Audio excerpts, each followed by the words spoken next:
Welcome to the Album Anniversary Podcast. Today's show is about the Age of Adz by Sufjan Stevens. It was released October 12th, 2010 and is celebrating a 15-year anniversary.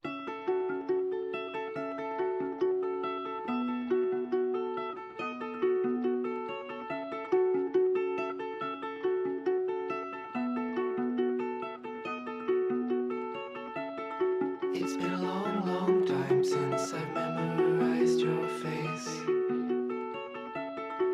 It's been 4 hours now since I've wandered through your place.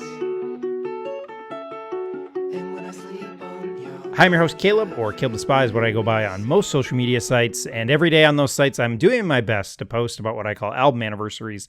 So, on the Album Anniversary Podcast, we take a look at a classic album, an album we love, or an album that's important to us on the anniversary of its release date. Albums on the show often focus on alternative rock, punk, and my strange obsession with ska. In the 90s, I was super into the Christian music scene, so that comes up often on the show. And today, I'm joined by two returning guests. Welcome back to the show. Tony, joining us again. Excited to have you back. Good to be here, as always. And then, Rob, welcome back to the show. Your second album about Sufjan Stevens. Thanks, Caleb. Happy to be here. I know we are getting into the fall season. Is Sufjan, like, I think you guys are both fans. What season do you kind of think about when you think about Sufjan? Is it fall or is it winter, or does his albums tend to like, oh, this is his summer album, this is his winter album? Do you guys have like a sense of like, this is when I'm always turning on my Sufjan albums? I think his discography is so eclectic and vast that I think there's something for everything. I think when I think of Sufjan, I think of maybe some of his more somber stuff. Carrie and Lowell come to mind. So I think more fall transitioning into winter, days getting shorter, that time of year. But, then one of my favorite releases of Sufjan is the BQE, his symphony about, the highway in New York, and that's just very vibrant and lush and very springtime. So, and then you have all of his Christmas albums, so you can't go wrong there. Yeah. I definitely associate certain albums with certain seasons. Illinois, I consider a summer album, like very much so. Seven Swans, winter, like minimalist and sort of dark, and so on. I would definitely put this one in the fall autumn category. Odds I would. I'd also throw Michigan in there, etc. Yeah, well, I mean, that tracks, right? Because Illinois came out literally July 4th. I mean, so you can't get much more summer than that. This one comes out in the fall. Carrie and Lowell was early spring, late winter.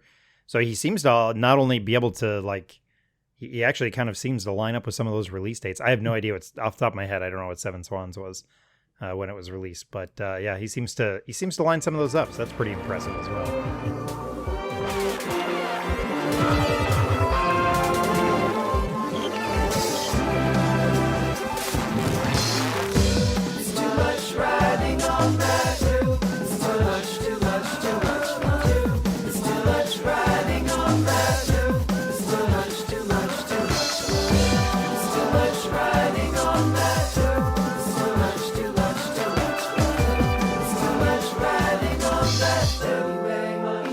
Again, we're talking about The Age of Adz by Sufjan Stevens, October 12th, 2010, so a 15-year anniversary.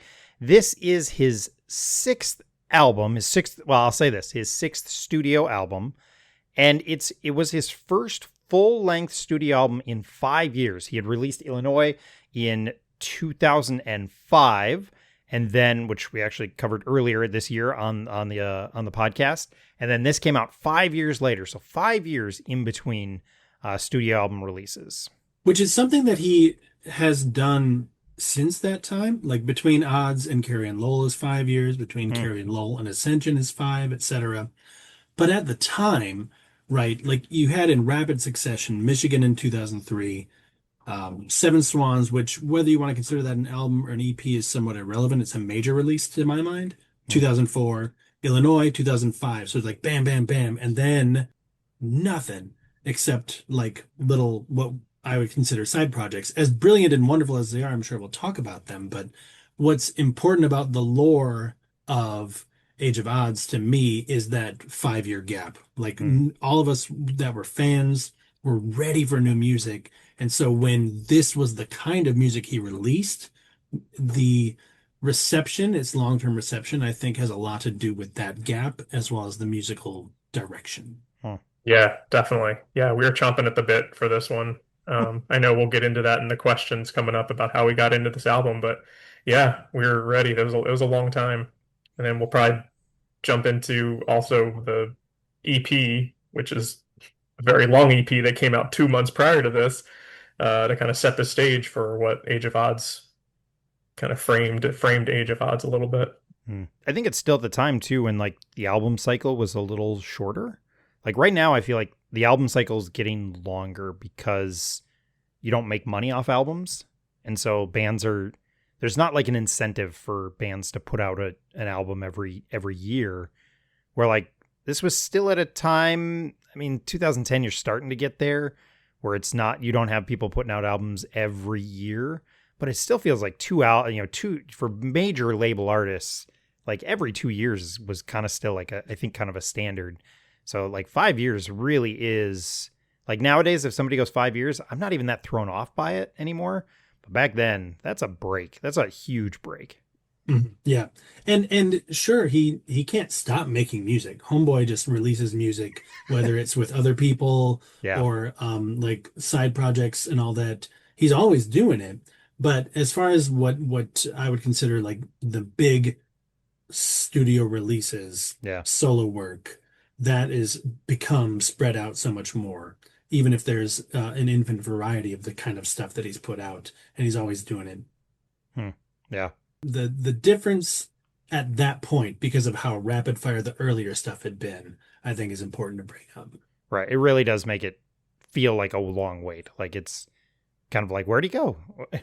But he was doing other things. So, it's kind of that weird in between state. So this was released on Asthmatic Kitty is the record label, and it was produced by him, which I think is not. I think he is. I think he's been producing his own stuff for quite a while. I don't think that was a big change. So those are kind of some of those production things.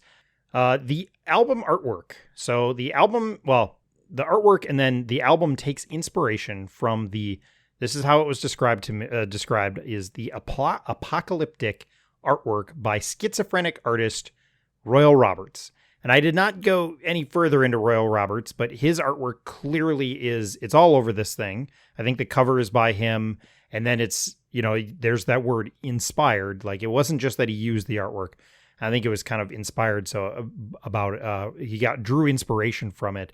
I'm assuming you guys were not familiar with Royal before this started or before you were introduced to this album. I'm assuming it was more of I'm sure it's credited in the booklet and was like, oh, what's this going on here? And what's this? So any other thoughts on the artwork from this?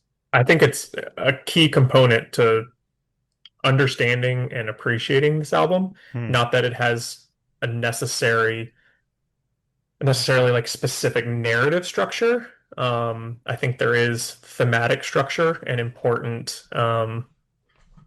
like an important flow to it. But I think it is important to know that like that's the lens, that is the homework that he had been doing while going into this record. Yeah, absolutely. I, as you imagined, I hadn't seen this artwork before or any of this artist's work.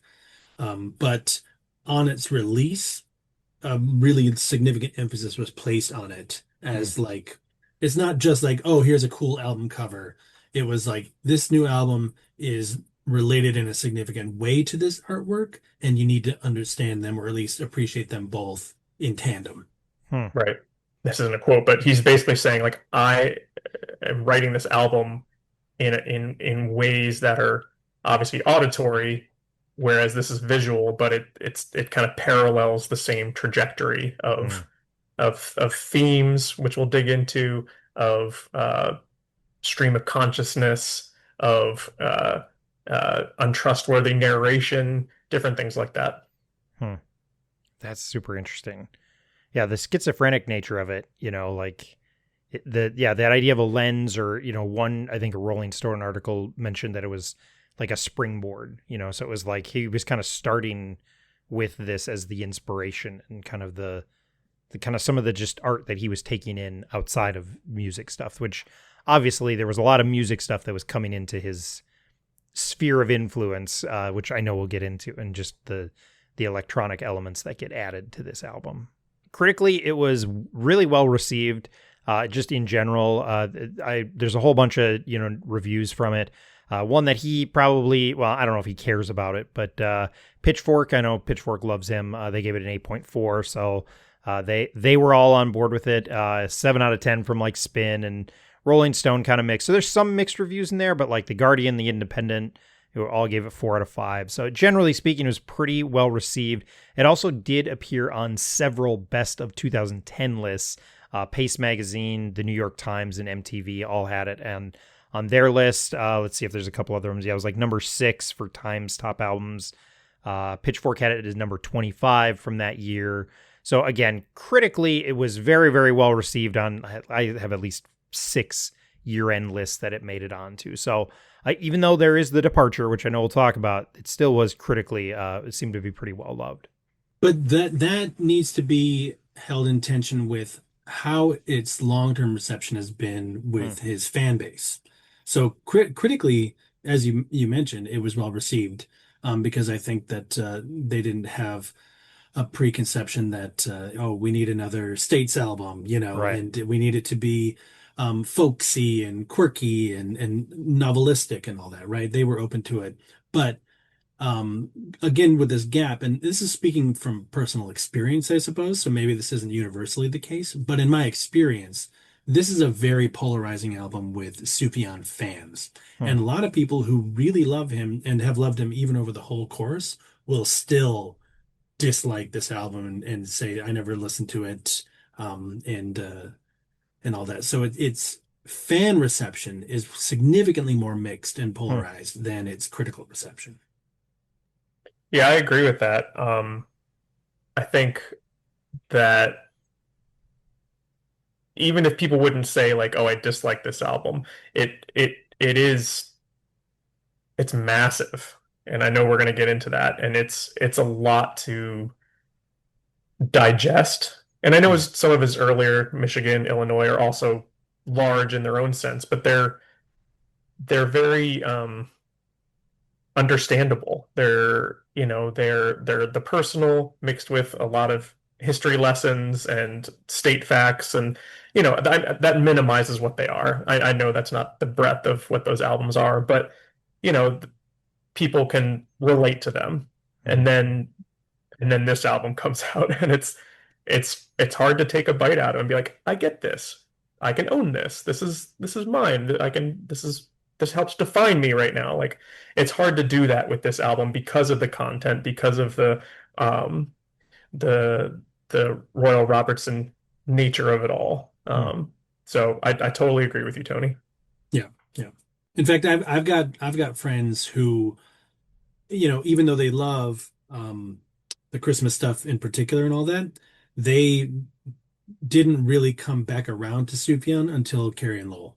And I have a lot of friends who ran into Carrie and Lowell as sort of their first Sufjan, and then they try to go back and they find it alienating, or, for instance, they don't have the same sort of reflection on the older stuff as someone my age might, so they may not even like Illinois as much as I think they ought to, right?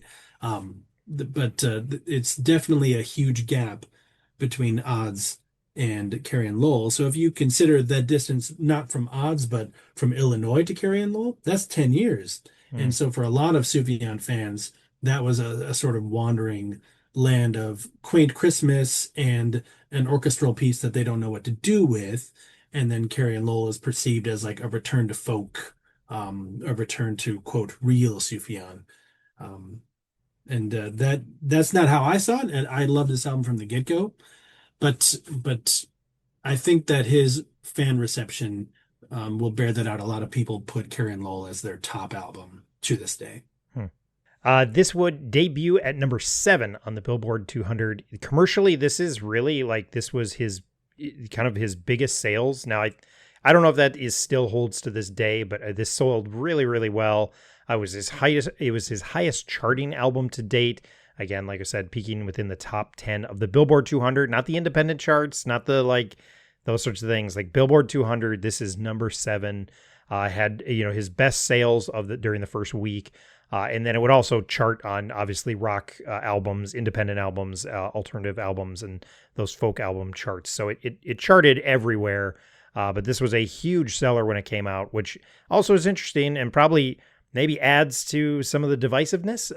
When you have something that maybe gets a little more wide reach than some of his other work, and all of a sudden there's more people in the mix, probably complicates the conversation. But a pretty big seller for him really was, again, at the time, it was his biggest selling album to right out the gate.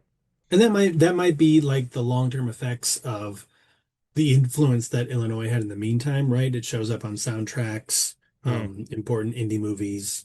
So Sufjan is everywhere, and so this is the first album release for Sufjan since Illinois broke open onto the indie film and music scene. So that I can get that. Yeah. I think its relation to All Delighted People is important to know. So All Delighted People is an EP that was released in 2010, the same year as Odds, and it was released with absolutely no pre-announcement. It was just sort of like, "Hey guys, I'm here. Here's an EP.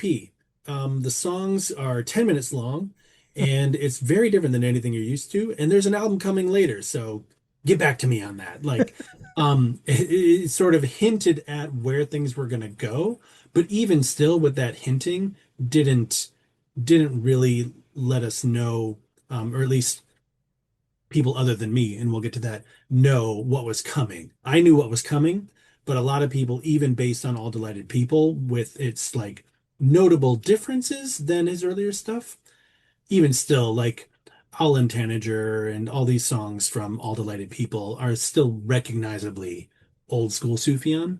Hmm.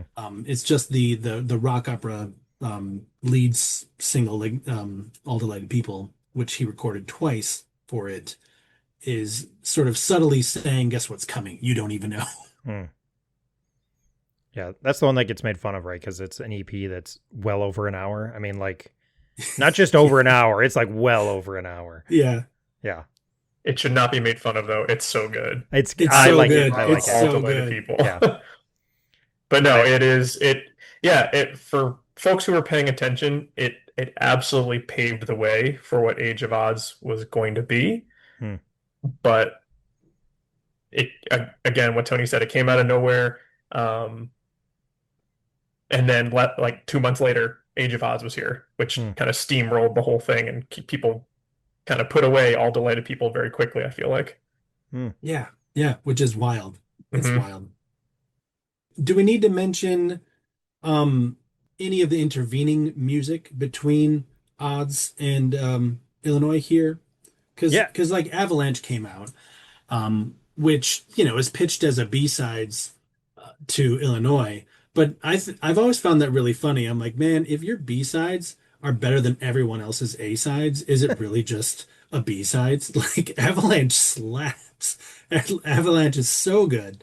And then the first Christmas collection came out in the meantime. Not even to get to BQE, which you could talk about, Rob, if you want. I also love BQE, but the Christmas albums, it's not just that they were really good, well received, and all that, but he later was like, yeah, let's do another Christmas album. So it's something that he set up that he would follow through on for years to come. It's important music that was released, even if it's not considered like the major studio original music releases. I think in a narrative history of Sufjan's music, you can't really talk about the Gap without talking about Avalanche, Christmas, and you can kind of talk about it without BQE. I love BQE, but I mean, its reception among the fans in my experience is quite minimal. Lots of people have just never listened to it. For sure. It didn't make waves in any capacity on any sort of grand scale or in like, in the general public. Sufjan diehards might be really knowledgeable about it. I'm not even claiming to be very knowledgeable about it. I know it's a kind of a one-off project, very orchestral, does have some electronic elements. It it did probably influence as he was writing and putting together Age of Odds. So again, probably helped pave the way, similar to what he was working on with All Delighted People. Um, Something about it though, I don't know. I do love it a whole bunch, and I Yeah, no, hold I it love it in too. my top three of Sufjan. It's in there. It's Illinois, Carrion Lowell, and BQE. I don't know. There's just something just Oh, so interesting. fun and quirky about it. I put it on all the time. It's obviously lyric free, so very safe around my kids. You can just bop and enjoy and good stuff. Yeah. Another interesting release, interesting in context of odds, is there is a classical arrangement of his old electronica album Enjoy Your Rabbit. I believe I'm going off the top of my head, but I think it's Run Rabbit Run is what it was called. And it's like a string quartet arrangement of Enjoy Your Rabbit. And Enjoy Your Rabbit, as we get more into it, is a key interpretive album for how I received odds. And I wish more people had had that background, and they may have appreciated odds more when it came out if they had had that Hmm. connection. Yeah, so it's interesting the BQE and then the Run Rabbit Run. Those are both 2000, those are both October of 2009. Yep, So like yep. he did that bunch it up again thing again. Like so those come out a year in October of 2009, and then you've got All Delighted People that's a couple months before this. But then even that on the other side of it, Avalanche and the Christmas ones, those are both 2006 albums. So it's like 2003, 2004, 2005, 2000, two albums in 2006, little break, a couple things in 2009, a couple things in 2010. So even that he's like bunching stuff up together, which is Mhm, really mhm. interesting and not spacing things out. Yeah, because yeah, those are literally both released in October of 2009, which is crazy. If we're still on fun facts, I don't know if you want to like slice this and edit it somewhere else, Caleb, but this album, Age of Odds, is in the Bluey universe. Are you all familiar with this? I am not. Are you familiar with Bluey? Yeah, I mean, I I like pop mean, culture.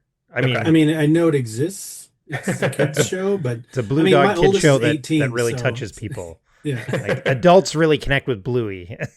Right. That's all I know. But yeah, a little Easter egg in the background of a Bluey episode. There were some records like on the floor, and Age of Odds is one of them. Nice.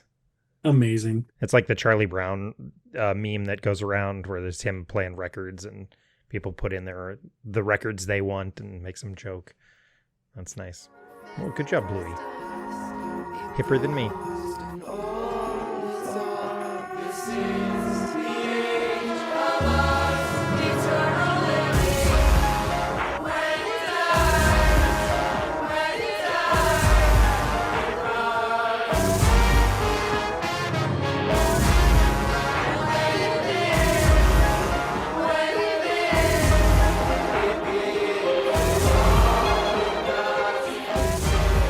First question is, how did you first discover this album? I was waiting for this record. I came to Sufjan, got turned on to him from Illinois, like a lot of people.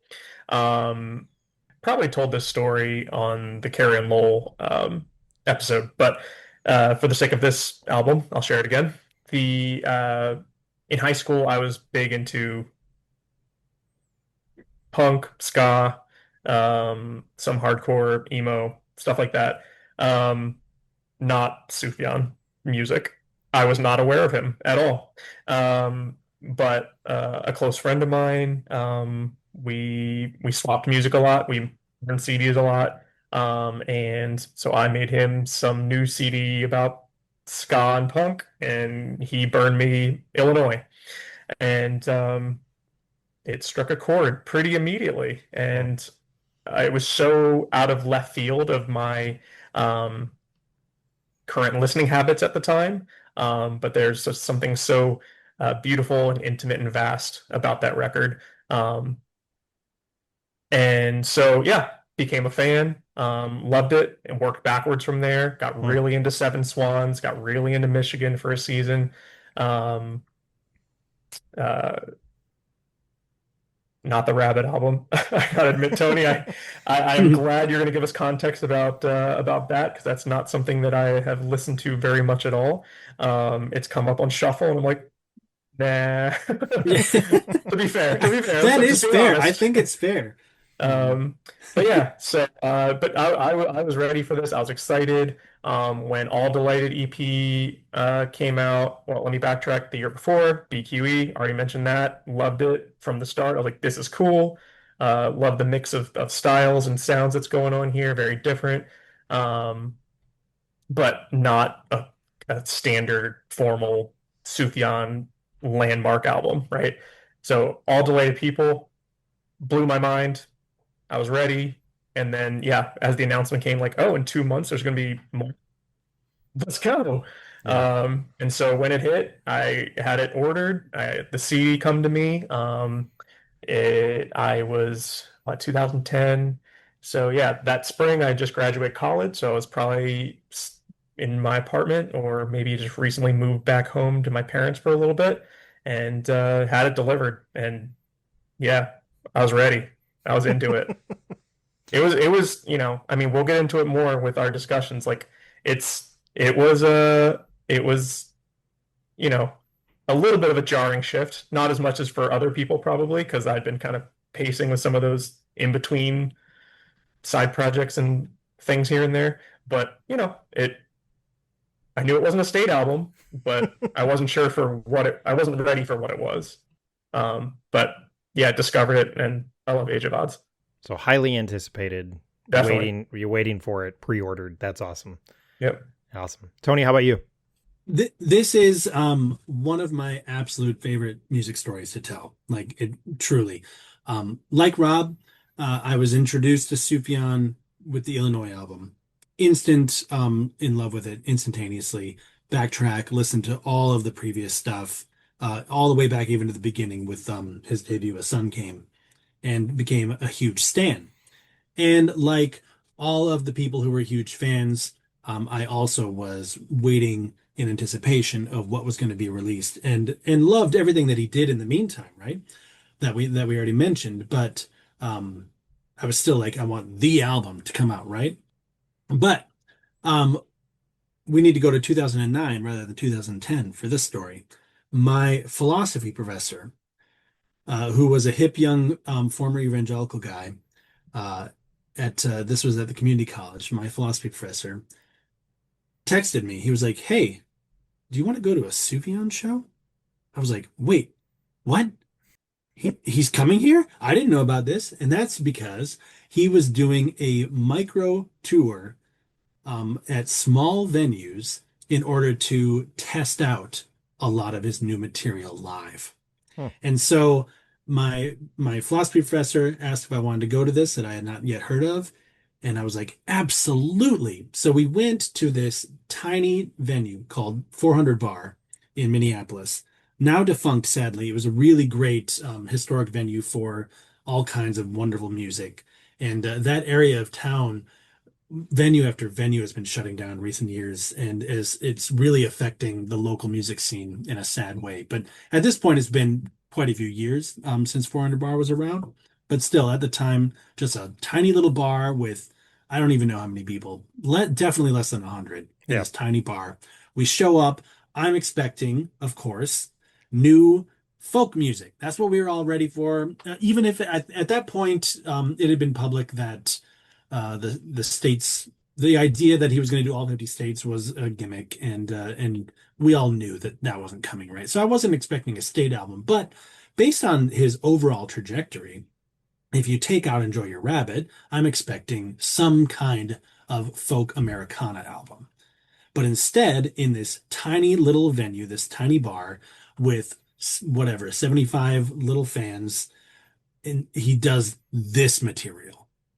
And I was completely blown out of the water. Had no idea that I was going to be experiencing this.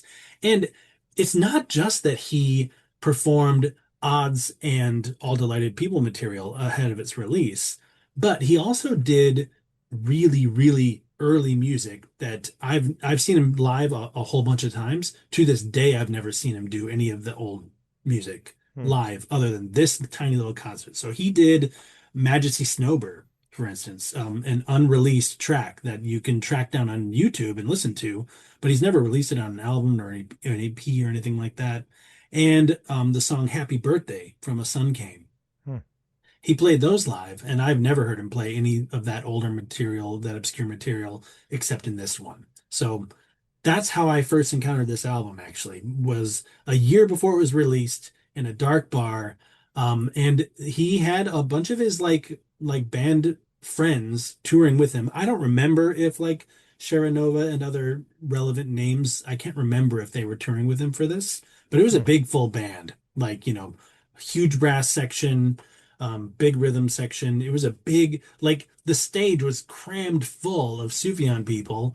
And this was the stuff that we heard. So that's when I first heard this album.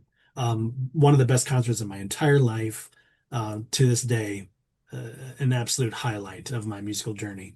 That's incredible. Yeah. I'm so was. jealous. Yeah, no. It's like, people that have stories like this about other bands. I'm like, man, I wish I could have gone to a show by, Poor Old Lou or something like that. I haven't seen them live, but I get to say that I was at this show, and it was so wondrous. Yeah.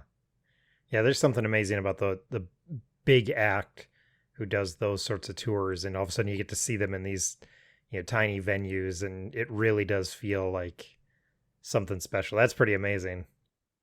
Yeah, it was a totally different world. Like I saw the Illinois tour at the Pabst Theater in Milwaukee, like just grand historic theater, lots of levels, and he had the flapping wings and the whole shebang, right? That's what I was used to with Sufjan. And so this venue, like a tiny venue with gigantic music, wonderful. Absolutely head over heels for that show.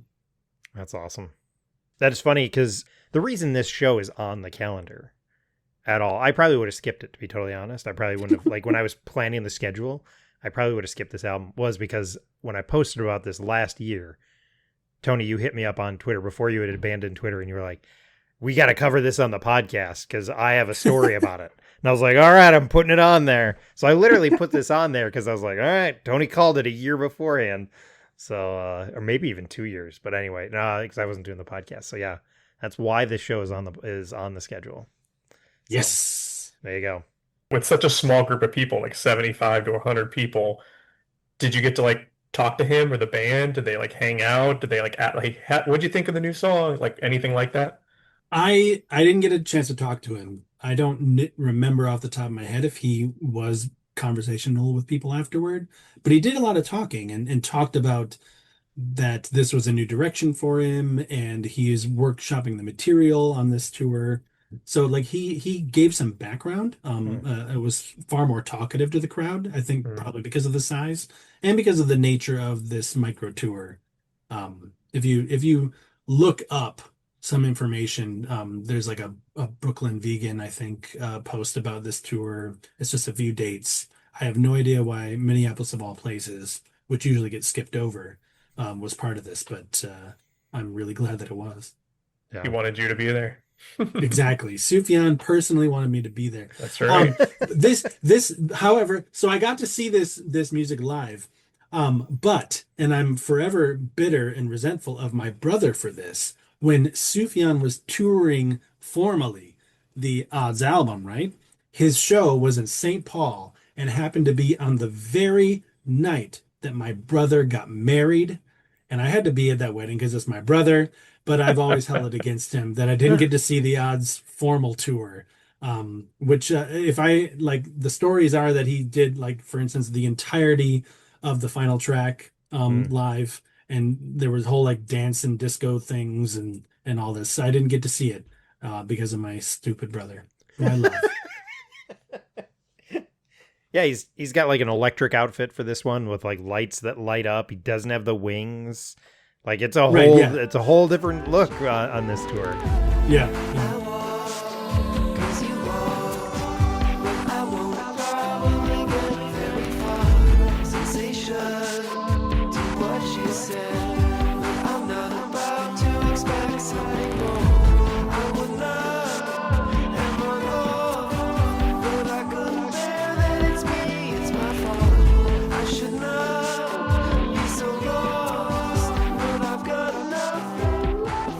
All right, so what is it that you love about this album? I love the sonic scope of it. Hmm. It's so intense at moments, but also really intimate. You don't really lose the Sufjan experience in this. You just get it expanded. Hmm. Um, and when I listened to it this time around, it had been maybe a minute since I listened to it, not that long, but listening to it intentionally for this show, I was struck by how recognizably Sufjan-esque it is and how it feels really overblown that people act as if it's a totally new musical direction, right? Hmm. The opening track is like, Yeah. could have been off of any of his songs inspired by Simon and Garfunkel, quiet, intimate, plucky guitars, right? Moves into the next song. It's in a weird time signature. And if you ignore the synthesizers and the drum machines, right? You still have full brass band. You've got Yep. flutes. You've got choirs of his friends singing. Like all things that are really recognizably sonically Sufjan are here. It's just that people, I guess, weren't ready for some rather minor electronic albums, like elements, because a lot of what's perceived as hard and aggressive in this album, when you pay attention, it's actually horns. It's horns. It's not the electronica that's banging and booming. No, that's a tuba right there. Um, so I love the emotional intimacy of it. Um, Sufjan has a degree in writing literature, right? He knows how to write literature, and this album marks a significant shift in the way that he approaches lyrics. To my mind, on all of his earlier material, even stuff that could ostensibly be seen as in the first person, as confessional in some way, could very well also just be a really good story that he's telling. Hmm. Because it feels like a novel. It's situated in these state albums that are thematically well outside of what of confessional folk is going to be like doing. So even like Predatory Wasp from Illinois, it sounds like it could be a first person thing, but it could also just be a really loving, moving story that he told about a child experiencing summer in Illinois. There's nothing that inherently demands that it's a first person. Whereas in this, he just starts addressing himself in the Hmm. first person. Sufjan, you got to follow your heart. You got to do these things. Like it's so obviously and clearly um, about him and his interior world and interior life, and that's really what drives everything else that he's going to do from this point onward. Carrie and Hmm. Lowell, Javelin. Um, there are lots of other ones where he's not singing or barely singing at all. But as far as his major albums after this point, they're all going to be emotionally vulnerable and so clearly about himself in a way that it wasn't, um, at least obviously in the earlier material. Hmm. Gosh, it's like Tony took my notes and no, I mean it's brilliant. All I could do was just nod my head really big along with you. Like absolutely. It gracious. It yeah, same thing. I was listening to it today and I was like how why did I think this was jarring? Hmm. Like in retrospect of the Mhm. gamut, just the sheer gamut of every piece of music he's released. It's so diverse. Even back then, it was so diverse. I don't know what about this album turned people off, turned some fans off. Yes, it was critically acclaimed. Yes, it's moved a lot of units probably. Um, but it's so quintessentially Sufjan. And Hmm. maybe that's looking back and having the hindsight of everything else he's done. And, the first set of Christmas albums are folky, and the second set of Christmas albums are glitchy and crazy and huge and all over the place. And maybe it's looking back and seeing that, but at the time it did feel like a little like a shift for sure. But it makes a lot of sense looking back now. It makes it, there's nothing terribly out of the ordinary. Um, yeah, without the electronic elements. It's the beautiful choruses, it's melodies, it's changing, evolving movements throughout a song.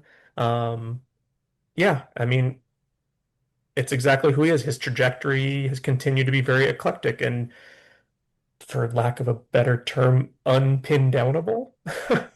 You know? Mhm, mhm, Yeah. mhm, But what I love about the album is just its hugeness. It's fantastical. It's the whole kitchen mhm, sink. It's just the gamut of sounds that he puts on here. What struck me today, um, Impossible Soul. We'll talk about it more later, I'm sure, but the whole thing, but especially Impossible Soul, and now that I'm older, and anyway, some other songs, but it's just like, how did this song come to be? Like, this song didn't used to exist, and then he put pen to paper, or he wrote notes on a staff, or he added this little piece here, he added this like cranking wrench sound in the background here, he put this like these choir people singing this here. Like, how does he think like this? How does this song build into what exists now today that I have just taken for granted for, 15 years now? It just blew my mind Hmm. again. And that's what's so cool about this record. The length of it, it's so indulgent, Hmm. and just overflowing with ideas and thoughts. It's like he's, coming out of, being Mr. Indie Darling, like you said, Little Miss Sunshine soundtrack kind of guy, and mhm. being like, you think you know who I am Hmm. and what I can do. You don't know. And here's this, and that's what I love about this. The whole Hmm. thing is just so intentional and bombastic and Hmm. cinematic. Mhm. Yeah. It reminds me in a significant way of his most recent album, Javelin. Um, in that he's struggling with really serious loss. He's struggling with his physical state, right? Like he's already starting to be afflicted with some of his physical ailments at this point, and that informs the lyrics and the apocalyptic direction of this album. But in contrast to Carrie and Lowell, like Javelin, this one is struggling with friends. Friends are showing up. They're playing instruments with him. They're singing with him. It feels like he has help, whereas Carrie and Lowell is absolute desolation and isolation. Hmm. The notably other backup people aren't singing. There aren't a bunch of bells and uh, it doesn't feel like something that he's sharing with other people. It feels like something that he's experiencing by himself. This deep grief with a woman that he didn't know as well as he would have liked to and didn't love as much as he wanted to. Whereas Odds, it's grand in scope. It's about severe problems that he's facing, both in his mental life and his physical life, but it comes through as much like his earlier stuff, something that he's performing with support around him. And that comes through, I think, in an important way. Hmm. Yeah, yeah, I agree. The whole thing feels like he's kind of maybe intentionally losing his grip on reality. Hmm. Mhm. Um, and in the process, like composing a soundtrack to match that. Like that self-apocalypse, but with the backdrop of a dance party Hmm. with all his friends and bandmates. Yeah. Yeah, like it makes sense that he started to hate his own music and feel that as if he was being constricted in his creativity, because he wrote um, a lot of albums, as diverse as they are, with Enjoy Your Rabbit accepted, in a particular musical world. Even, as different as they are, they're in a particular kind of genre. Hmm. And I could totally see how if you get really popular for a particular thing, but you've clearly got a lot more in you, then you want to break with expectations and be like, don't constrict and don't presume what I'm actually capable of. Hmm. Do you feel like the lyrical content, because his other stuff, you feel like especially Carrie and Lowell, like I feel like that's really easy to digest, even though it's difficult at times, but it's just very like relatable. It feels, I think when the word we used was, it was kind of almost at times feels cinematic, like it's telling this story.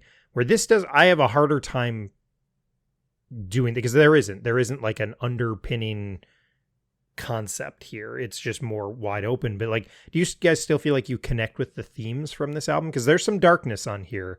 There's also some hope. I mean, that's the other thing that there's some darkness, and there's that contrast as well. Do you guys feel like you connect with some of the themes on this album? Yeah, absolutely. For my part, and I think you really hit an important note by saying that there is hope, and that's what I was getting at and didn't mention, in bringing it in relation to the Javelin album, is Hmm. that that album has hope, whereas Carolyn Lowell is just desolation. Yeah. Everybody dies, right? That's the theme, if you will, of Carrie and Lowell. But in fact, in listening to Odds this time around, there were points at which I thought it was almost cheesy, like Hmm. too hopeful. Like I wanted more desolation.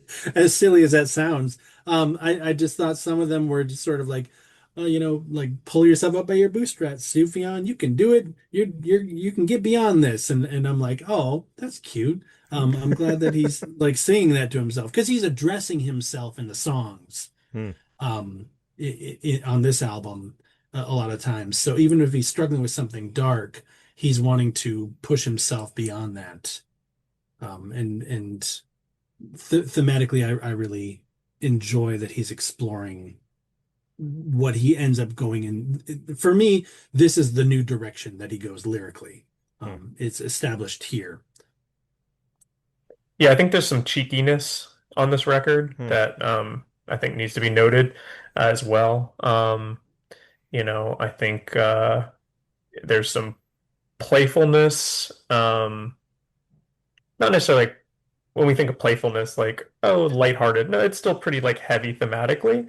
There's still a lot of love and loss and relationship things like we've touched on, um, but I think there's an understanding that because he's kind of channeling this Royal Robertson art and themes and motifs, that there is a duality, a playfulness of things like not being quite what they are, of things kind of in contrast to one another. Hmm. Um, and I said I didn't do much quotes or background in preparation for this, but I do have one that I pulled from a an interview. So I do want to share that because it gives some context to the album and kind of what we're talking about right now. So this is Sufjan in an interview after Odds dropped. I mean, the odds, ADZ, is really a misspelling of odds, ODDS. That's taken from Royal Robertson. He has all kinds of texts in his work, and his visions are all written out in this messy script. He was a sign painter for a living before he was an artist, and his signs became double entendres, messages that had dual meanings because of all the misspellings and grammatical mistakes. The Age of Odds is reflecting the subconscious, free association way of thinking that happens when you're not censoring yourself. Royal's work is very much about impulsive free association, and the lyrics on The Age of Odds also follow that. Hmm. So to me, yes, coming off of Illinois, which is very tactile and people, place, things, events with personal stories built in, with a lot of religious elements and Sufjan elements. This is a vibe album, Hmm. right? There's not certain. I mean, there's still some lyrics that I can point to, be like, I love that lyric, but overall, it's the feeling of the album. It's I don't know what this means, but I know how it makes me feel. And I think a lot of that is based off of that free flowing, uncensoring word association type stuff that Hmm. he's getting at there. Someone that I've not really seen brought up much in the pieces I've read, about this album and even earlier stuff that I like. I'm actually surprised it's not brought up more because it definitely fits in with like um really oddball music writing and like mental health issues from the singer is the indie guy Daniel Johnston. I don't know if people are familiar with Daniel Johnston, but I know that Sufjan likes Daniel Johnston's music and has been quite inspired by it. Like if you think about early Sufjan, Daniel Johnston and the Danielson family is everywhere as far Hmm. as like really out there indie folk stuff. And Johnston had a lot of psychiatric issues, right? He was bipolar and he was in and out of institutions. And I wonder if any of that is lingering in Sufjan's continued exploration of themes of mental instability in this album. Hmm. Don't get it wrong, don't get excited. I wanted so much to be at rest. Now that I'm older, so be it. So of love, the silent bear comes down, all dressed in radiant colors. You see it fall. All right, let's talk about tracks here. So, what are some of our favorite tracks or tracks we want to talk about? Rob, how about you? You kick us off. What's a track you feel like you need to call out? Sure. I'll kick us off by kicking off the album. I'm gonna do a little twofer. I think you Okay, can't have futile devices. Well, I really want to talk about too much, but you can't talk about too much without the intro of futile devices. sure. I think it's important to note that, you know, um, coming into this album, you get this nice short introductory track. It's Hmm. a safe entry point for Sufjan Stevens fans if they hadn't heard anything since Illinois.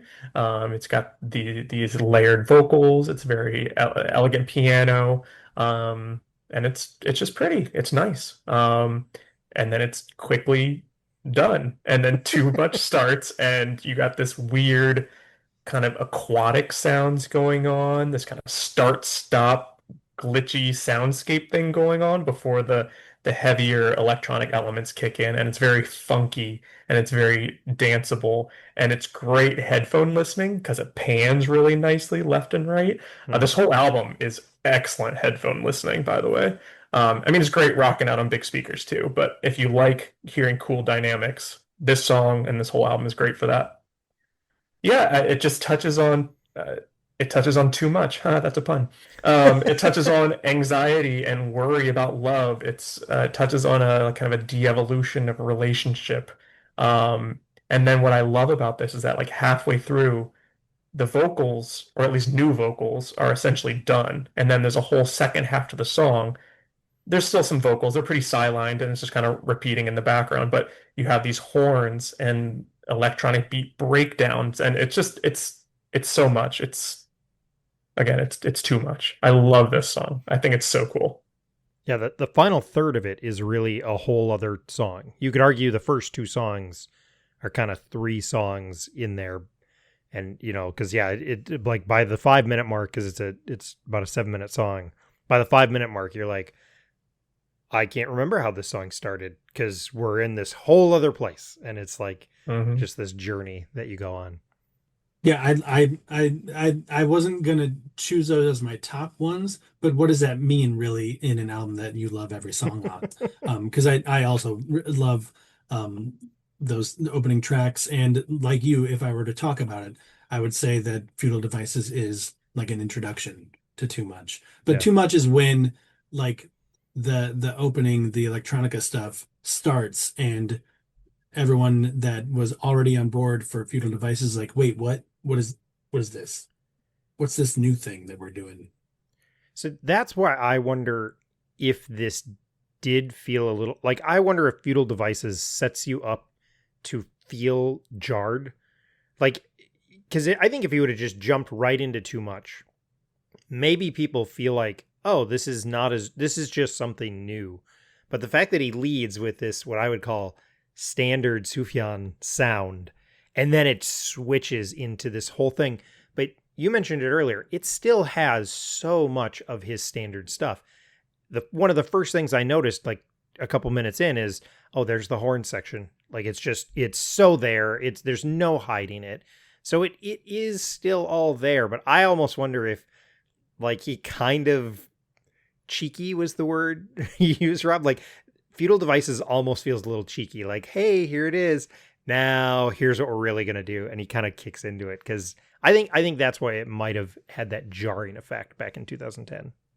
Well, I don't want to jump too far ahead, but you kind of get the bookend Yeah, at the end of Impossible Soul, which lands the plane kind of where you started in a sense. You got this whole chaos in the middle, yeah, but then these again safe entry and exit points. I think it's yeah, very intentional.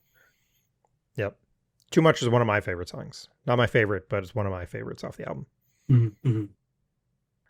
Tony, what's a song you feel like you need to talk about? Uh, the title track, Age of Odds, is like so important to me. For what it does musically, Hmm. because it's on the one hand there's clearly all of the new odds in there, right? The new thing, but also very recognizable.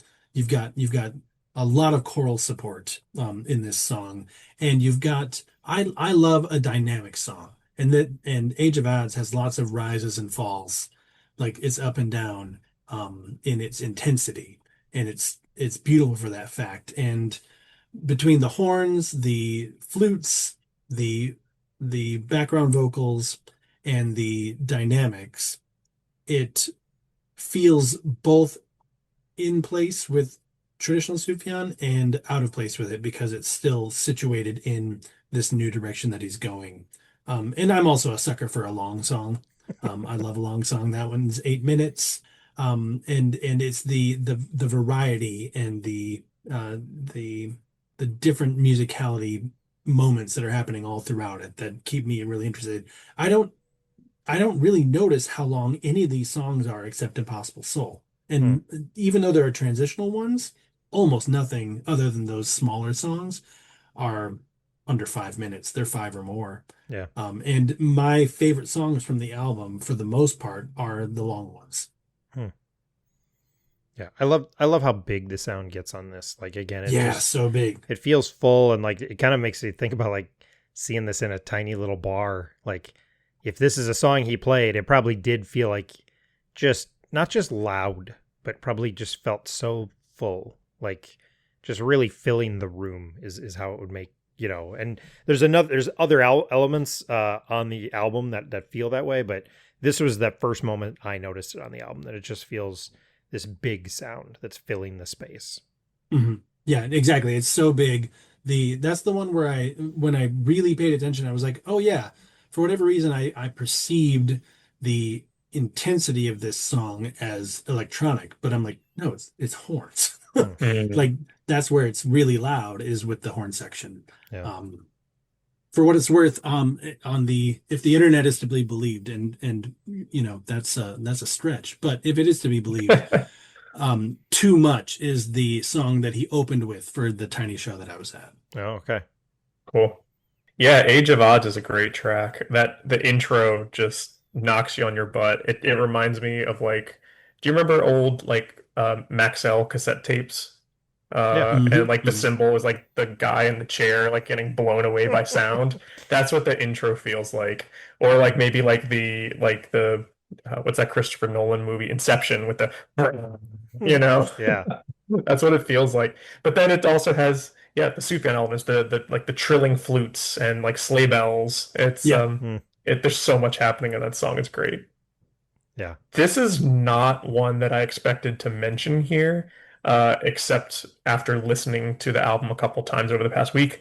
Um, if you had asked when we were planning for this episode a month ago, this wouldn't have been one on my radar at all. But something about it has just hit me so hard over the past week. Now that I'm older, Hmm. all right, this may be an unpopular opinion, but there's something so wild about what he does on this song that I still don't understand why it's so gripping because it's so repetitive. It's so meditative. It's Hmm. so layered and dense, but as you listen to it and let it do its thing, it's like this is genius. Okay, because it's not like a traditional song.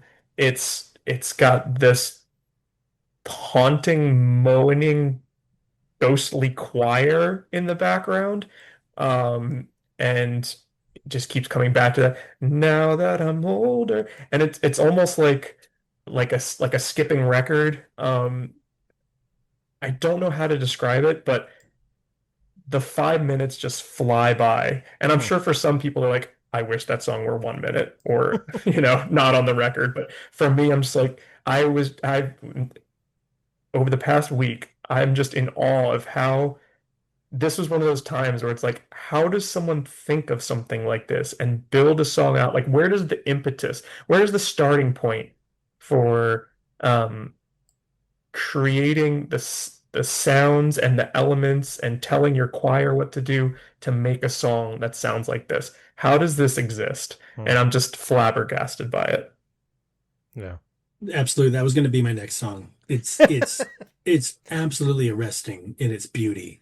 And it reminds me of the song The Owl and the Tanager from All Delighted People. Hmm. Just a sort of like almost like you're on the shore of the ocean and there's waves like coming in and a coming out. It's very rhythmic and slow and intentional. And so that's the exploring the same material over and over, but like just enough difference that you remain absolutely enraptured. And his voice practically cracks on it at points, just like so much yearning in the song. Um, just powerfully beautiful song for Hmm. me. Now that I'm older was going to be the next one that I brought up. Nice. With the caveat that I really do like all the songs, right?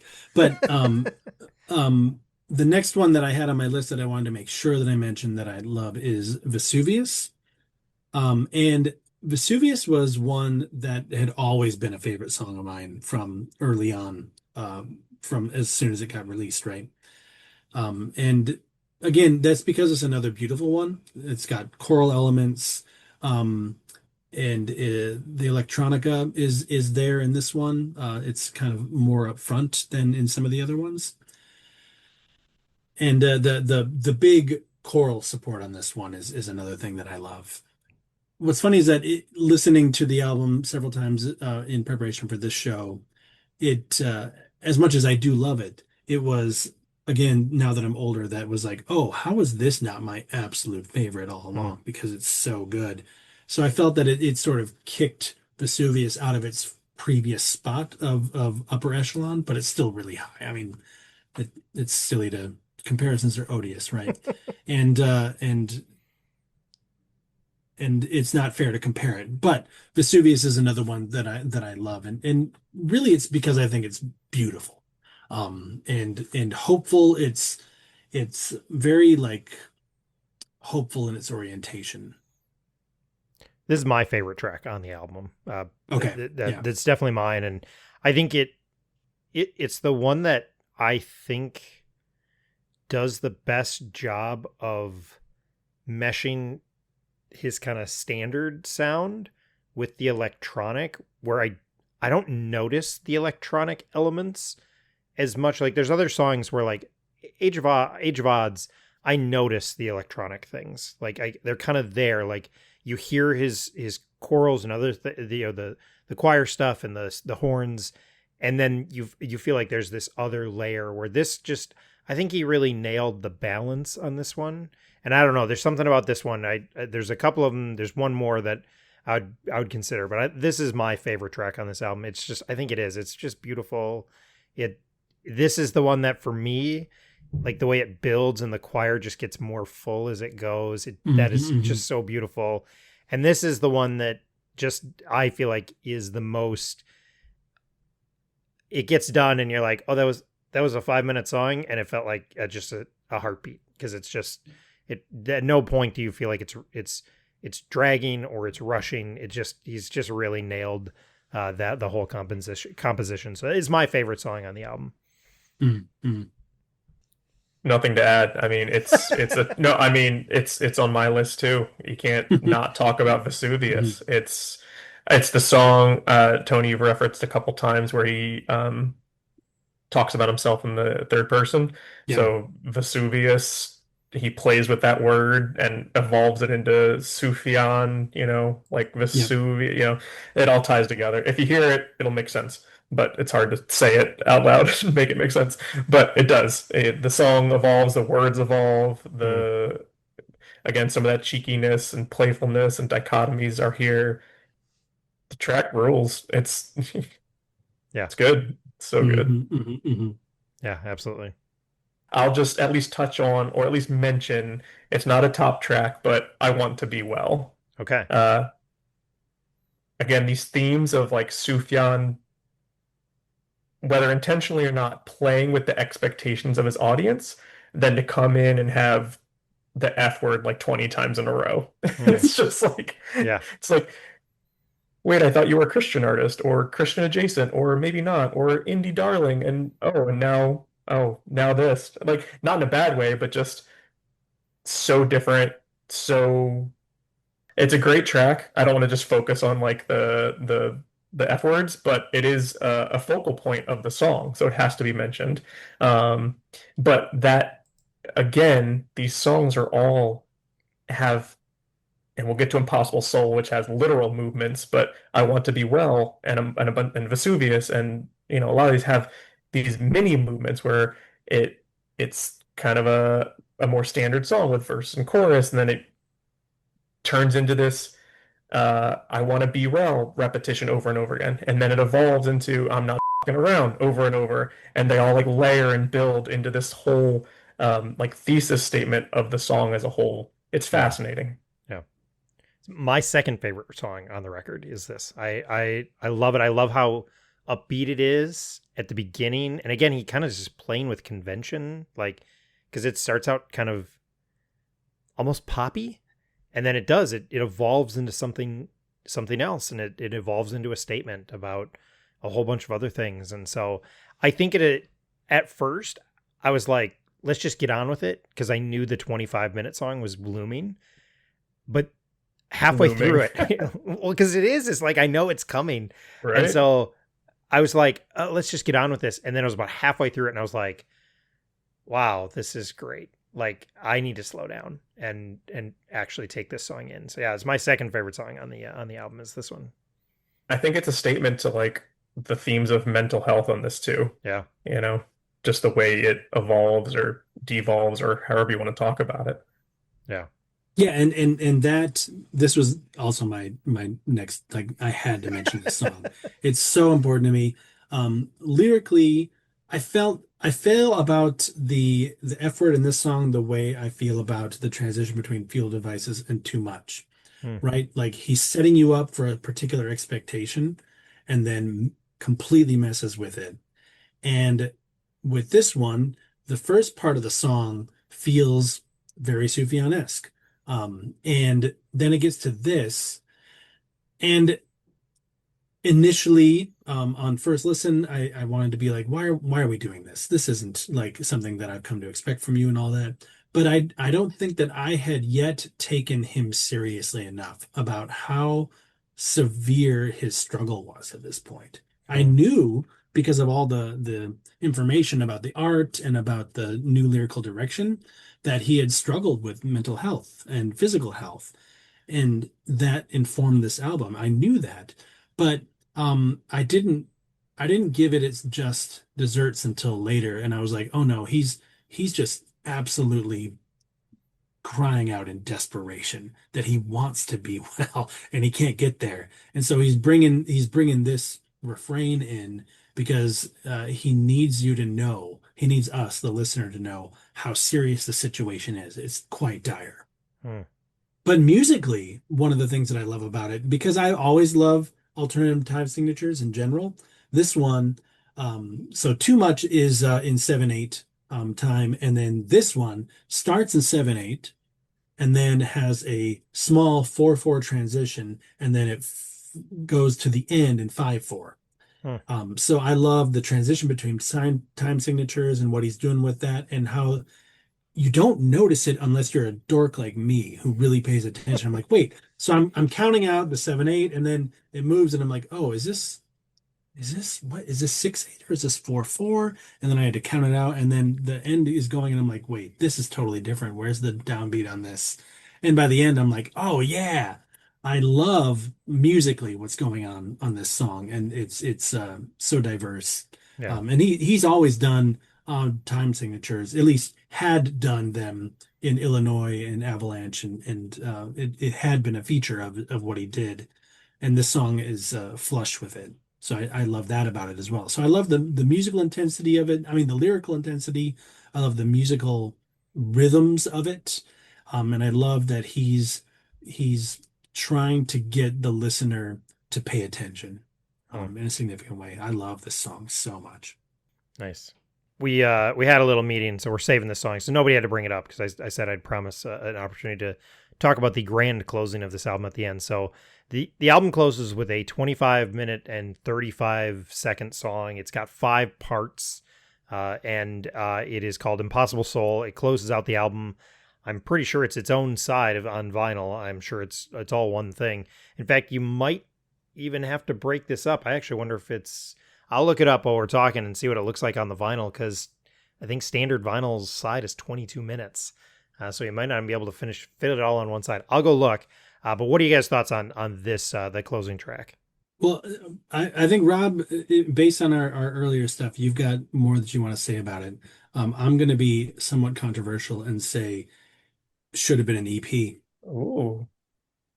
I'm not opposed to that take. I look forward to hearing more about that.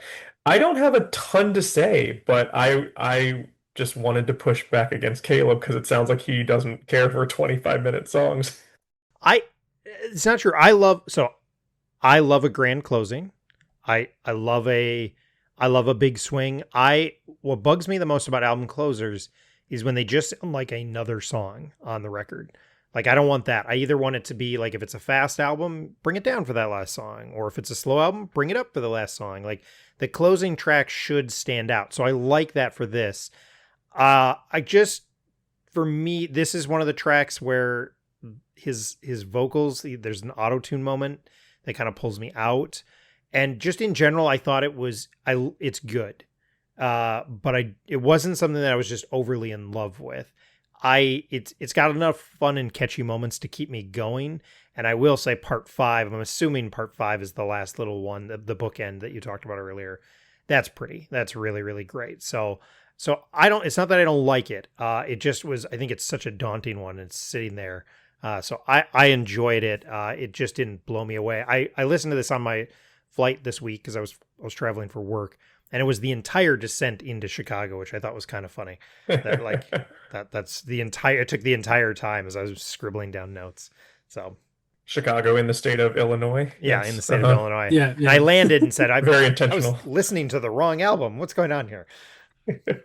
Yeah, I'm not going to be the big defender of Impossible Soul. It could have been broken up into smaller tracks. There's some transitions in it that, could have been like, okay, this song is done. Like, it could have just been a transition point, similar to Futile Devices into Too Much. But um, I love it. I think it is a huge swing. I think Yeah. it.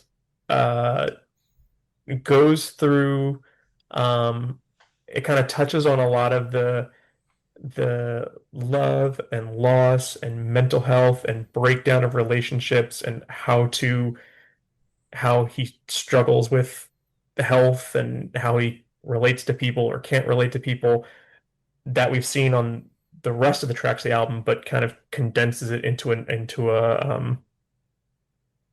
uh, a flowing synthesis here. There's some great lyrics here that I love Mm. a whole bunch. Seems I got it wrong. I was chasing after something that was gone. To the black of night, now I know it's not what I wanted at all. And you said something like, all you want is all the world for yourself. But all I want is the perfect love. Though I know it's small, I want love for us all and just so many more things. And then, yes, it breaks out into like, pick your stuff up by your bootstraps. Like, it's a long life, pinch yourself. That part, it's so catchy and danceable. I can't even imagine what this would have been like live.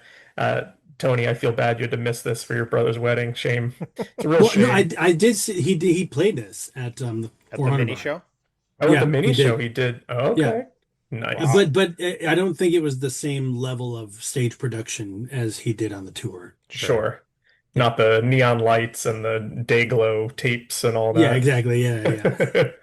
Um, yeah, it's hard to discuss a 25-minute song that does so much, but I mean, it's not one that I'm gonna like put on and focus all my attention to, but when it's on, I love it. I love where it goes. I love where it lands. It ends so beautifully and simplistically, simply. Um, Yeah. it does a lot to bring the album to a close. I get that it's ambitious and he's trying to synthesize both musical and lyrical themes that he's explored throughout the whole album.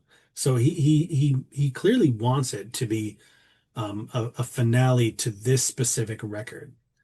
But musically, to me, it feels like it's underdeveloped compared to the other things that he's trying to reference with it.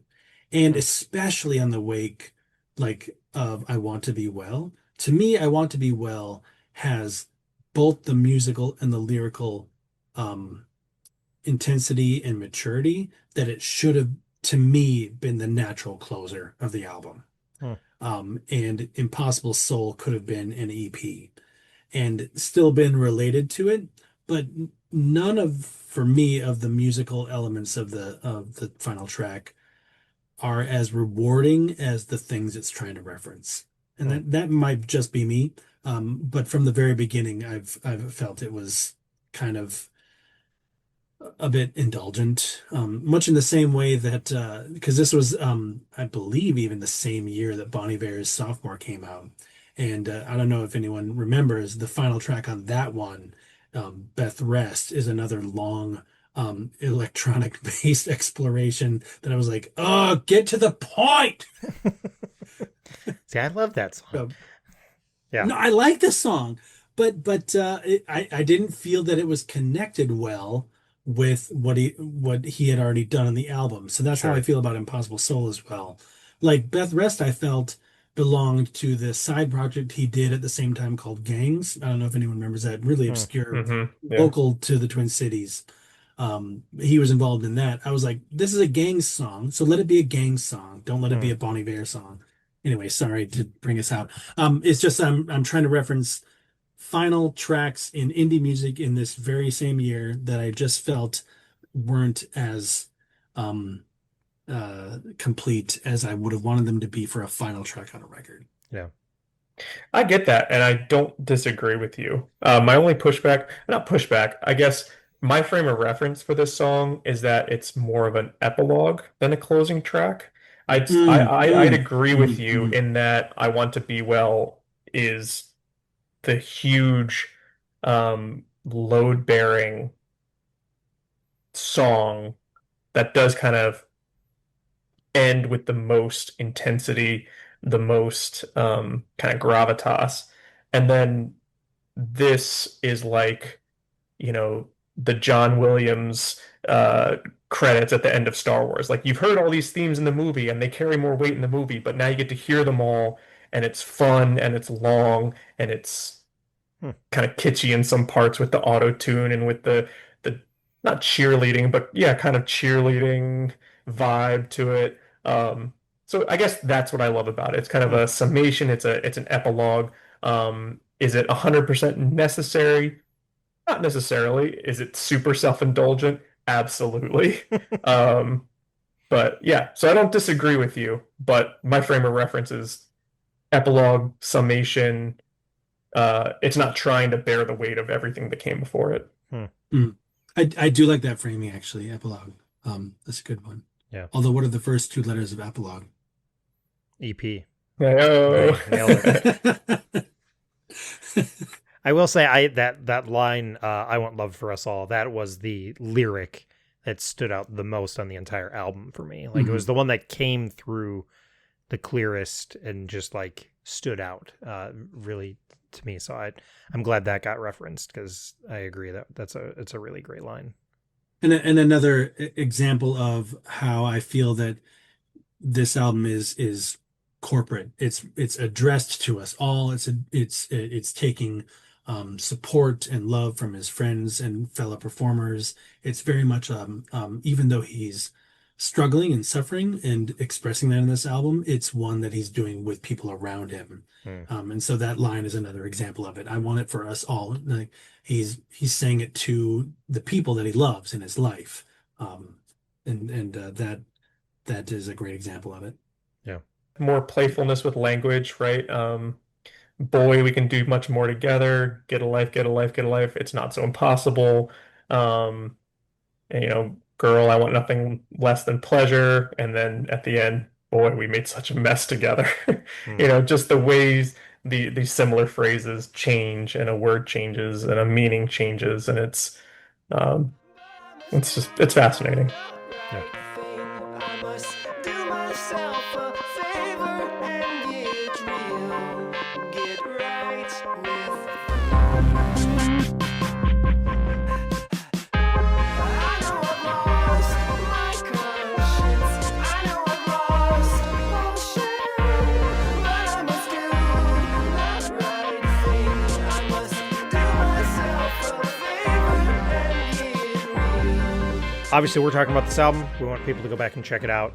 Why is this an album that's if it is important to you, and if it's not important to you, why is this something that holds up and people should go back and check out? With this question, I always want to be like, well, they should listen to it for all the reasons we've already talked about, right? Right, I but know. but I guess if I could make this more specific as a response, I would like for Sufjan fans who've written off this album Hmm. to go back and revisit it because I'm quite confident that at this point, post Carrie and Lowell, post Javelin, if you go back, you're going to find yourself at home on this record, and you're gonna realize how it contributed to the trajectory that led from Illinois to what you're more familiar with. And instead of like having the expectations of, oh, this is going to be another folk pastoral record with lots of narrative and cute fun facts, if you're like, oh, this is where Sufjan turns inward and begins to express personal stuff in a way that he hadn't hitherto, I think that that's going to really open up a deeper appreciation for him as an artist. And for people who aren't familiar with Sufjan, I mean, I still think you should start with Illinois, to be perfectly frank, and get to this eventually. But it's really another reason that people should listen to it is because it's an example of how an artist can and should be allowed to change their musical direction over the course of a long history, right? Yep. So at this point, Sufjan's been making music since like 2000, right? 2001, a long time. He's putting out music all the time, and it's a wonderful example of how an artist can explore new territory and how they can establish for themselves the permission, even from resistant fans, to do new things. Because if Sufjan was required to just do another State album again the rest of his days, we wouldn't have had all the wonderful things that we've had from him. So there are actually very few artists that make music over this long of a time that have a catalog at the level that he's doing on a consistent basis. So this album fits into just an exploration of artists doing things over a long period of time. Nice. Rabba, how about for you? Yeah, let me echo Tony a little bit. Even the things that I don't return to much in Sufjan's discography, whether because it's, just not my forte or not my interest or, you know, a ballet or like the convocations or something that's like not really my wheelhouse of music, it's still always a high caliber of artistry and intentionality. Um, and this fits right into that. It is a high caliber of of artistry and intentionality. Um, it's a landmark album. I think uh yeah, when people think Sufjan, they think Carrie and Lowell. Uh they think Illinois, and that's great. But like we've discussed for the past hour and a half, it changed the trajectory in a sense. It changed his writing style. Hmm. Yeah, it's like the Sufjan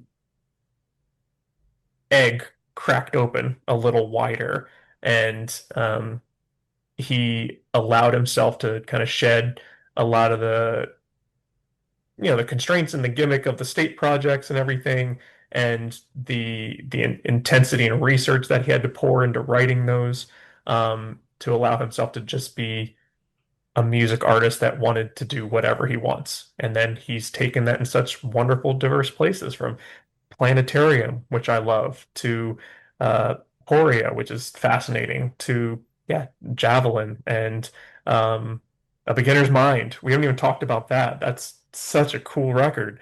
Anyway, um, it's a landmark album. It's a linchpin record that shifted him and shifted his mindset, and he intentionally said, "No, I'm doing this instead." I want artists to take these things. That's my reason to go back and why it holds up is because this is what musicians should be doing. Like, if it's fine if you want to go and put out basically the same album, 10 times. That's fine. That's their prerogative as well. I don't know. I'm never going to begrudge an artist who says, "Well, this has worked and I'm going to keep on doing it because I want to keep on doing this." That's fine as well. But I love when artists do this, when they try something new, and I want artists to do it even if I end up not loving it as much as other stuff.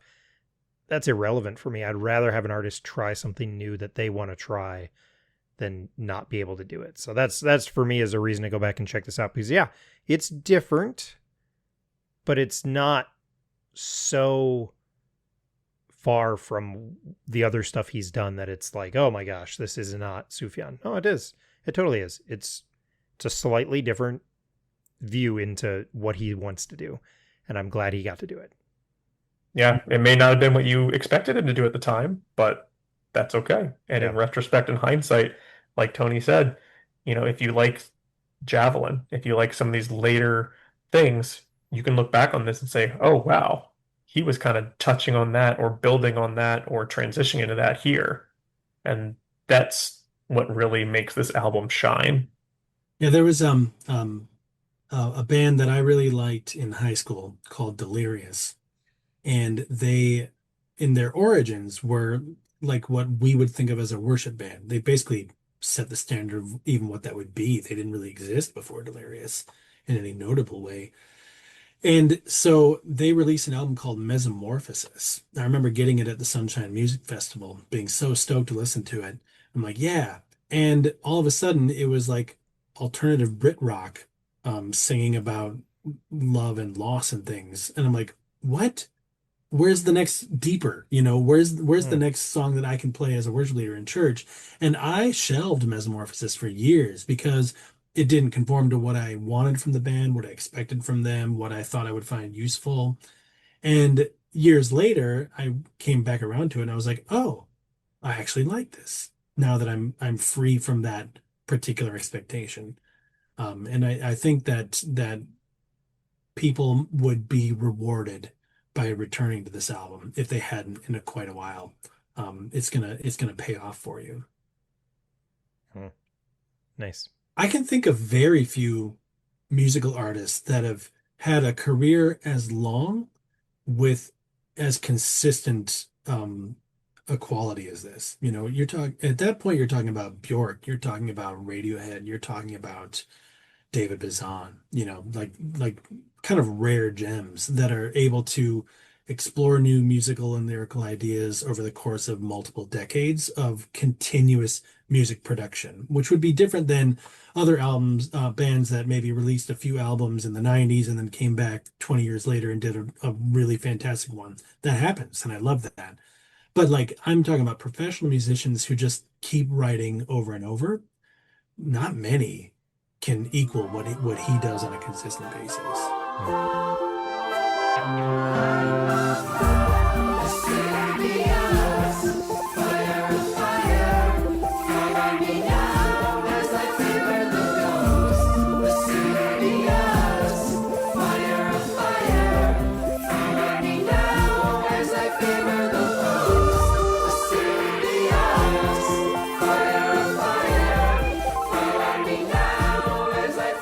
Okay, that's it. That is our breakdown of The Age of Adz by Sufjan Stevens. Again, far as best I can tell, released October 12th, 2010. I feel pretty good about that date.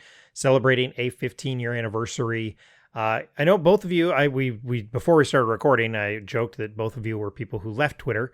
And I was glad I was able to stay in contact because you guys are great, are able to contribute to the show, and it's great to have you guys on. So I know you're not on Twitter, but you do have a couple things going on. Rob, I know you run the Me Without You archive. Tell us a little bit about that and where people could find that if they wanted to find out more about that. Sure. I'm still loosely active on Blue Sky a little bit under the Me Without You archive title or banner. It's an unofficial archive of live recordings spanning the entire career of the band Me Without You that I've compiled over the years, that I've cleaned up over the years, edited, tried to make them listenable if they're not sounding so great and things like that. From some of their very first shows in 2001 and so, all the way up until their farewell tour in 2022. Yeah, so big Me Without You guy, free shows to download, and yeah, good And stuff. they can find that on Blue Sky. Is there an email address for it too, or is it just find it on Blue Sky? I mean, if you just Google Me Without You archive, you Okay. can just find the main Google Drive with the listing of all the shows where you can download and find all that all the details of each show, location, dates, all that good stuff. Awesome. Okay, cool. And then Tony, I know you have a bit of an online presence and some things going on. Tell us what is going on for you. Sure, people can find me for everyday-ish kind of stuff on Blue Sky under A Dale Hunt, all one word. I, will one day do a bunch of stuff on bike lanes, and the next I'll do obscure Christian music history or, leftist politics. It really just depends on what day you catch me and what mood I'm in. But A Dale Hunt on Blue Sky. I am editor of a online zine called The Hour, which you can find at thehourmag.com, that explores Christian socialism from an Anglican perspective. And then I write about bikes on a WordPress blog called thecompletebicycle.wordpress.com. And that's a side interest that I have that I needed to have a blog. And nobody reads blogs anymore, but maybe you'll read mine if you like retro grouch nerdery on bicycles. There you go.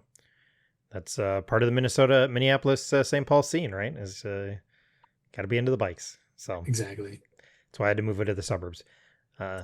We've gotten a little good of Minnesota geography in here, so I appreciate it. We had 2 references that I caught here in this show, so that's become a joke on the show, is how many Minnesota geography references can I get into a given show. So awesome. Well, I really appreciate it. Like I said, I'm glad for albums like this where artists get to take big swings, try something new, and I appreciate you guys joining. I don't know if it'll make the edit because we were talking at one point. This show is literally on the calendar because when I posted about it, at least at one point, Tony was like, I have a story to tell about this album. We should cover it on the podcast. And that's why it made it onto the schedule.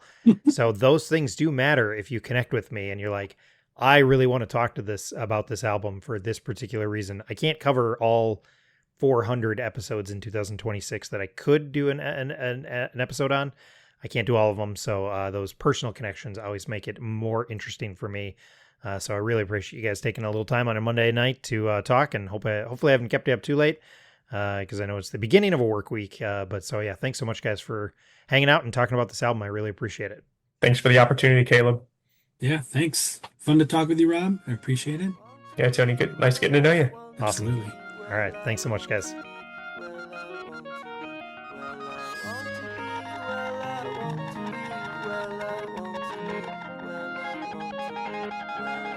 And I forgive you even as you choke me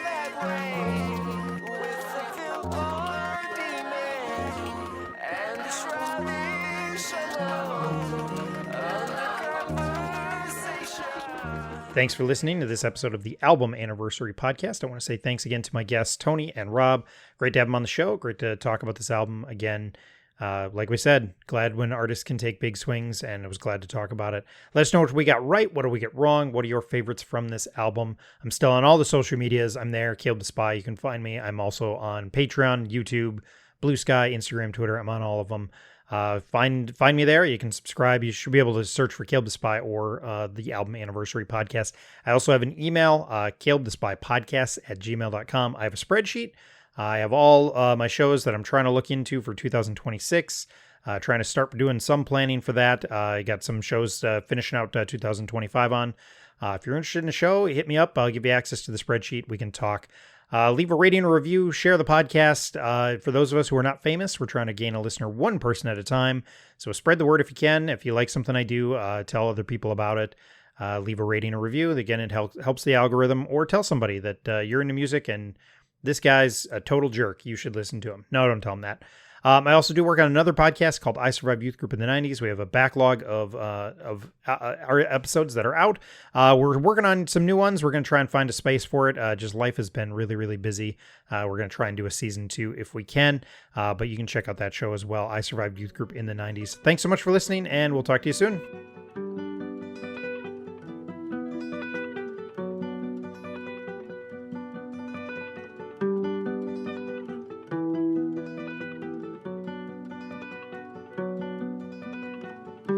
I never meant to cause you pain.